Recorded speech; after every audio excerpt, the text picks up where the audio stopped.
it's been attacked. It was then attacked in '67, and the Wait a minute, there's another lie. I mean, we've advanced 5 seconds and you get another. Israel was attacked in 1967. Israel attacked in 1967.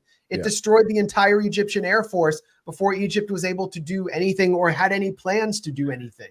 Yeah, and Israel claimed it was preemptive because all the Arab states were planning on attacking it, when meanwhile, Israel had been shelling parts of Syria to try to get a reaction because they wanted all these countries to attack, because they wanted an excuse to then occupy the land, which they exactly did. So 67 is a great example. Israel says it's a defensive war, but somehow in the so-called defensive war, Israel ends up stealing all this land that it really covets. It takes the Golan Heights from Syria, it takes the Sinai, and it takes the West Bank and Gaza. How many defensive wars end up with a country that's on the defensive stealing and occupying more land than it had when it began?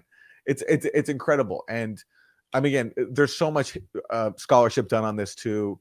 It's like, even in Israel, I don't even know if this argument is made anymore. Well, even in Israel, they say, well, it was a brilliant, like Michael Oren wrote this propagandistic chronicle of the 67 war. And he acknowledges that Israel attacked first, but he said they did so because it was out of strategic necessity. But RFK doesn't even know that they attacked first. Yeah. They started the war. And from its attackers, the Palestinians, again, were on the losing side. Oh, they're on the losing side, so they get to have all of their stuff taken, all of their land taken. That's what we do. If you lose, it's just a Hobbesian world where the more powerful military force gets to take everything and militarily control you indefinitely because you're the loser.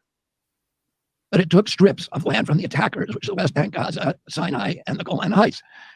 And then Israel said, look, we want to give it all back. But we're not going to give it back because you can attack us from those parts. We're not going to give it back unless you promise us peace. If you renounce violence against us, if you admit that we have a right to exist, we'll give it back. Egypt said yes. And Syria got the Golan Heights and Sinai, and they got it back. Do you hear what he just said? Syria got the Golan Heights? That's news to Syria. Yeah. That would be news to Donald Trump, who got his own settlement named after him in the occupied Golan Heights, Trump Heights.